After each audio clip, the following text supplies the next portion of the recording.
Tarehe 15 ya Agosti tunasherehekea sherehe ya kupalizwa Bikira Maria mbinguni. Yesu hakumwacha mama yake ambaye alishiriki kazi ya ukombozi aoze kaburini. Alimshirikisha utukufu wake. Maria alipalizwa mbinguni kwa sababu alikingiwa dhambi ya asili kabla hajazaliwa. Hakutenda dhambi wakati wa maisha yake hapa duniani. Alimchukua mimba, akamzaa na kumlea mwana wa Mungu. Aliandamana naye katika kazi ya kuhubiri habari njema ya ufalme wa Mungu. Alishiriki mateso ya msalabani na kushuhudia kifo chake kwa ajili ya wokovu wa wanadamu. Sote tunajua kuwa Mungu alipotaka kumkomboa mwanadamu kutoka katika utumwa wa dhambi, alimtuma mwanaye aje ulimwenguni kuifanya kazi hiyo. Mungu alitaka mwanaye azaliwe kama binadamu. Hivyo, alimchagua Maria amzae mwanaye. Kwa njia ya Maria, neno wa Mungu alifanyika mwili akakaa kwetu.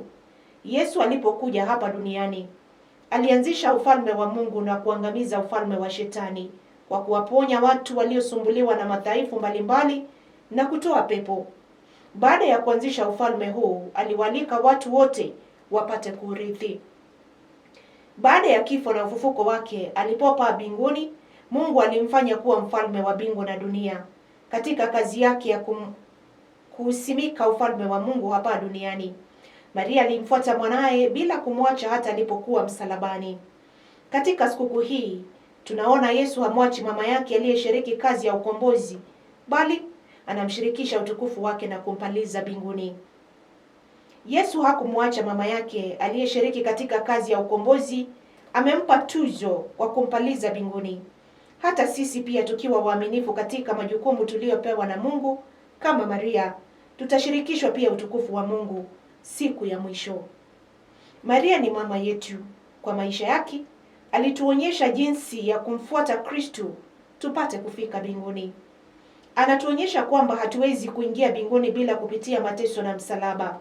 Maria aliandamana na Yesu hadi Kalvari na kwa uchungu mkubwa akamwona mwanaye akifa msalabani. Tumwombe Maria ambaye baada ya kupaa mbinguni amekuwa malkia wa mbingu atusaidie ili sisi tushirikishwe pia utukufu wa mwanaye. Leo tunaalikwa kumtafakari Bikira Maria. Kuna watu wanauliza kwa nini Bikira Maria anaheshimiwa sana katika kanisa Katoliki wakati yeye ni sawa na wanawake wengine. Wakatoliki wanamheshimu sana Bikira Maria wakati hana nguvu yoyote ya kuwaombea watu, na baada ya kumzaa Yesu Kristo alitupwa pembeni kama mtu anavyotupa mfuko kisha kutumia mbolea. Bikira Maria ni mama wa Mungu na ana nguvu kubwa sana ya kutuombea misaada kwa Mungu. Biblia inavyotubainisha, kuna sababu nyingi na nzito zinazomstahilisha Bikira Maria heshima kutoka kwa waamini ambao tupo bado katika malimwengu haya. Maria ni mama wa Mungu. Bwana wetu Yesu Kristo alimchukua mimba, akamzaa na kumlea. Nafasi hii ni ya kipekee, na ndiyo maana malaika alisema Bwana yu pamoja nawe na amejaa neema. Bikira Maria alishiriki kwa makini kazi ya ukombozi pamoja na mwanaye. Alikuwepo pamoja na mwanaye hata siku ile mwanaye alipokufa, akitangaza kwamba yote yametimia. Bikira Maria alikuwa na fadhila zote muhimu kuwa mfuasi bora wa Yesu Kristo, yani imani, mapendo, matumaini na unyenyekevu. Fadhila hizo tungelipenda nasi tuwe nazo. Mintarafu heshima tunayompatia, tunaanzia kwenye ukweli kwamba yeye ni mama wa Mungu. Kama tunamheshimu mama za wenzi wetu wa ndoa na mama wa viongozi wetu wa dini au serikali, sebuse mama wa Mungu aliyetukomboa. Malaika, kiumbe cha juu kuliko binadamu, alitangaza Bikira Maria amejaa neema na Bwana alikuwa pamoja naye. Wewe na mimi ni nani tubishie alichotangaza malaika? Labda tuwe mashetani. Watu wa kale waliojazwa na Roho Mtakatifu walitangaza ni mbarikiwa. Elizabeti akijazwa na Roho Mtakatifu alitangaza hivyo. Wewe na mimi tuna ni hata tubishe kile alichosema aliyejazwa na Roho Mtakatifu? Au tuseme wewe na mimi tusiyekiri hiyo tunabainisha kwamba hatuna Roho Mtakatifu? Zaidi ya hayo, Biblia inasema Maria anaweza kuwaombea hata watu wasiojali kusali. Tazama katika harusi ya Kana, Maria aliwagundua watu katika tatizo mbaya ambalo wasingeliweza kulitatua wala kwa akili zao wala kwa nguvu zao. Maria aligundua kuwa walikuwa ukingoni kuishiwa divai na furaha. Lakini kwa vile alikuwa hawamtambui yeye wala mwanaye kwamba angeliwapatia msaada, aliingilia kati na kuombea msaada kwa yule wasiyemjua. Sasa alifanya hivi kwa watu ambao walikuwa hawamtambui yeye na wala mwanaye. Itakuwaje kwa wale wanaomtambua yeye na mwanaye? Kifupi hivi, wanaosali na kumwomba Mama Bikira Maria waombee kwa Mungu au kwa Yesu hawatasaidiwa zaidi? Heshima anayopata inatokana na sababu nyingi pia. Alikingiwa dhambi ya asili, awe mama mtakatifu wa Mungu. Tena yeye ni tajiri wa fadhila zote, yaani imani, mapendo na matumaini.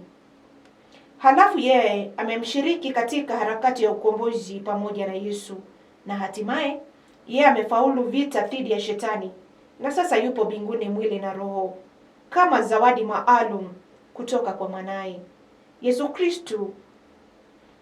Tusisahau hata kidogo kwamba mwenyewe alisema toka enzi zile,